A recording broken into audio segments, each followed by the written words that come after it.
Assalamualaikum warahmatullahi wabarakatuh. Perkenalkan, saya Bimota Resdava dengan NPM 0620103004. Di sini saya akan mempresentasikan tentang sistem file yang ada di pertemuan ke-6. Nah, di sini ada pembahasan yang akan kita presentasikan. Yang pertama itu ada konsep sistem file, yang kedua ada konsep atribut dan type, terus yang ketiga ada implementasi sistem file, dan yang terakhir ada konsep implementasi directory. Nah, kita langsung masuk ke pembahasan yang pertama ya, ada konsep sistem file.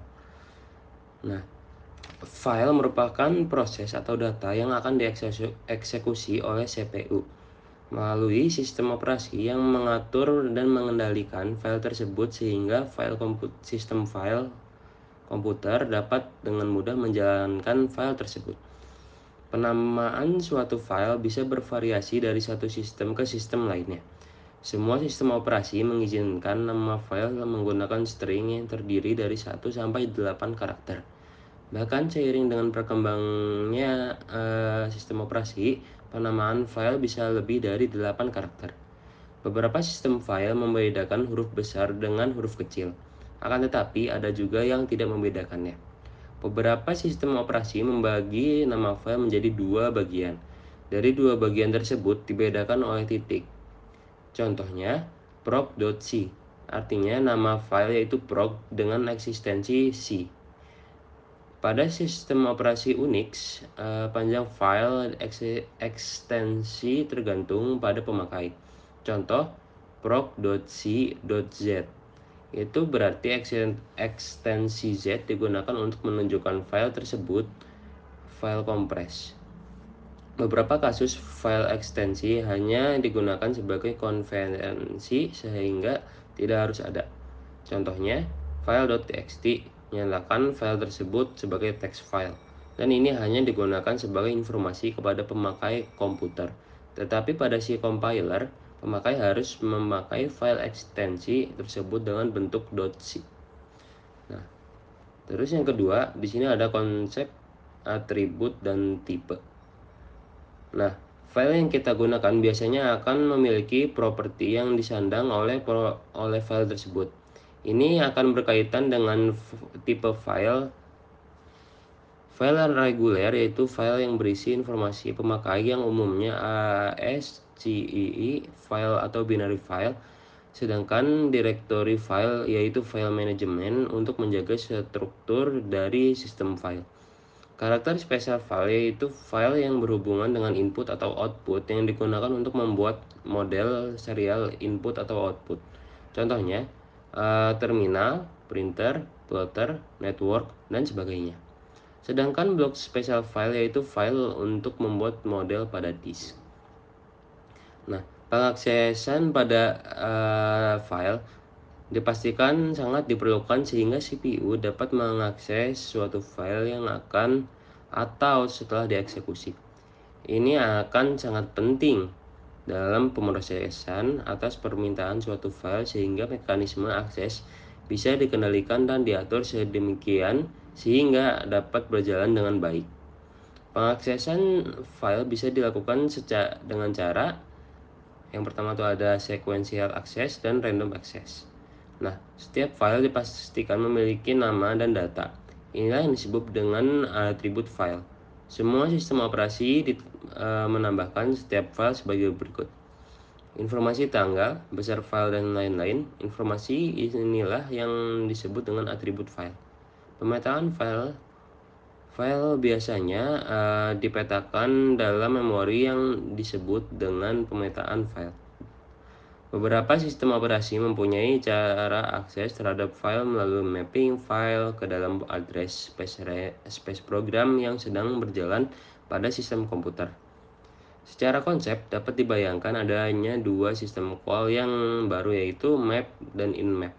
Berikut contoh pemetaan suatu file. Nah, contohnya suatu file dengan panjang 64K di map ke dalam virtual address 512K. Maka setiap konstruksi mesin membaca isi byte pada 512K memperoleh 0 bukti dari file tersebut dan seterusnya. Dengan cara yang sama, suatu instruksi write ke address 512K ditambah 1100 memodifikasi byte 1100 dari file tersebut. Jadi yang terjadi adalah internal sistem tabel diubah untuk menjadi file sebagai tempat penyimpanan untuk file tersebut dengan menggunakan proses segmentasi. Direktori file pada pengaturan file di sistem file mempunyai direktori-direktori yang biasanya dipetakan secara hierarki. Sistem direktori berhierarki merupakan sistem direktori yang mempunyai suatu entry dan satu entry per file. Ada dua kemungkinan cara menyajikan entry file, yaitu yang pertama tuh ada setiap entry mempunyai nama file, atribut file, dan address dari disk. Terus yang kedua ada sistem entry mempunyai nama file dan pointer yang menunjuk ke data struktur yang mempunyai atribut dan address disk. Untuk menghindari konflik antar pemakai ketika mengakses nama file yang sama pada waktu yang bersamaan, maka diperlukan suatu sistem direktori berhierarki. Itulah kenapa sistem file pasti dikaitkan dengan adanya sistem direktori berhierarki, sehingga memudahkan bagi pengguna sistem komputer. Bahkan sistem komputer pun dapat membedakan file yang sama, tentunya dengan direktori yang berbeda. Akibatnya, pada direktori yang sama dengan nama file yang sama, biasanya file lama akan ditimpa oleh file yang baru. Patch name merupakan jalur yang harus ditempuh oleh sistem file ketika file tersebut didaftarkan agar bisa diakses oleh CPU, sistem komputer, melalui sistem operasi, sehingga dipastikan bahwa sistem operasi harus mampu menempatkan direktori atau file yang tergabung sebagai sistem file agar sistem komputer dapat mengakses direktori atau file sesuai dengan jalurnya. Inilah penting patch name pada sebuah direktori dan filenya. Ada dua cara yang berbeda dengan digunakan dalam path name, yaitu absolute path name dan relative path name. Absolute path name yaitu berisi path dari root directory ke file yang dituju sampai file tersebut diketemukan. Sedangkan relative path name yaitu directory yang aktif sampai ke file yang dituju. Operasi pada direktori pada prinsipnya ada beberapa operasi yang berhubungan dengan direktori. Contohnya diambil dari sistem operasi Unix, yaitu yang pertama itu ada create untuk membuat suatu direktori, terus kedua ada delete digunakan untuk menghapus direktori, terus yang ketiga itu ada operdir digunakan untuk membuka direktori, terus yang keempat itu ada closedir digunakan untuk menutup direktori, yang kelima ada readdir digunakan untuk membaca direktori, yang keenam ada rename digunakan untuk mengganti nama direktori, yang ketujuh ada link digunakan untuk menghubungkan direktori satu dengan direktori lainnya dengan syarat memenuhi perizinan. Terus yang ke-8 ada unlink digunakan untuk tidak dihubungkan dengan direktori yang lainnya. Nah, terus yang ketiga ini ada implementasi sistem file. Implementasi sistem file merupakan masalah utama dalam implementasi penyimpanan suatu file. Nah, berikut ini merupakan beberapa cara implementasi penyimpanan suatu file. Yang pertama itu ada contiguous allocation, yaitu menyimpan setiap file secara berderet antara blok data dengan blok data yang saling berdekatan. Nah, cara ini memiliki keuntungan, yaitu pertama kinerjanya sangat baik karena seluruh file dapat dibaca dengan suatu instruksi. Akan tetapi ada kerugiannya juga, yaitu tidak ada informasi maksimum alamat yang dibutuhkan suatu file. Terus yang kedua ada terjadi fragmentasi, yang ketiga ada terjadi kekurangan address. Nah, terus yang kedua tuh ada yang namanya linked list allocation. File dibuat menjadi list atau pointer. Nah, cara ini memiliki keuntungan. Yang satu blok dapat sepenuhnya digunakan. Terus yang kedua random access mudah dilakukan. Akan tetapi ada kerugiannya juga, yaitu seluruh tabel harus berada dalam memori selama sistem beroperasi. Terus yang ketiga itu ada index node, atau cara ini menggunakan sebuah index node atau tabel kecil. Index node berisi atribut-atribut dan alamat-alamat disk yang menunjuk ke blok-blok yang digunakan oleh suatu file. Nah, terus yang terakhir itu ada yang namanya konsep implementasi directory. Sebelum suatu file dieksekusi, file dibuka terlebih dahulu.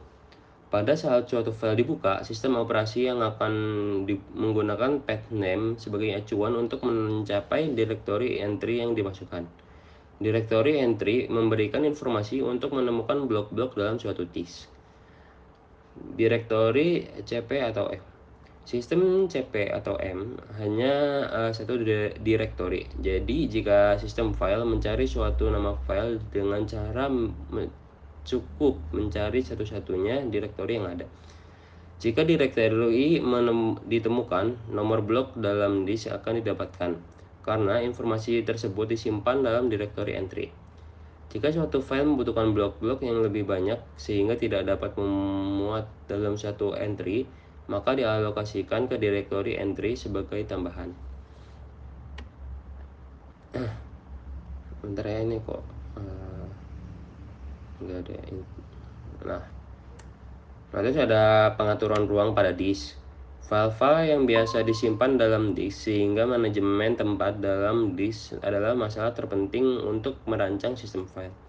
Ada dua strategi yang digunakan untuk menyimpan n-byte file, yaitu yang pertama dengan strategi mengalokasikan n-byte dengan berurutan dalam disk. Terus yang kedua dengan strategi file dipecah menjadi beberapa blok. Ada juga strategi dari dua strategi tersebut, penggabungan dari dua strategi sehingga lebih optimal. Dalam penggabungan tersebut ada beberapa hal yang harus diperhatikan, yaitu ukuran blok, menjaga informasi blok-blok yang kosong, dan kuota dari disk. Nah, kehandalan sistem file itu, kerusakan pada sistem file memberikan akibat lebih parah pada komputer. Salah satu contohnya yaitu kehilangan suatu file. Untuk mendapatkannya kembali sangat sulit dan membutuhkan waktu yang cukup lama. Menjamin kehandalan sistem file ada beberapa cara yang dapat dilakukan. Antara lain yaitu yang pertama itu ada backup system, terus kedua ke security system dengan cara internal atau eksternal. Mungkin segitu saja presentasi sistem file dari saya. Mohon maaf jika ada kesalahan. Wassalamualaikum warahmatullahi wabarakatuh.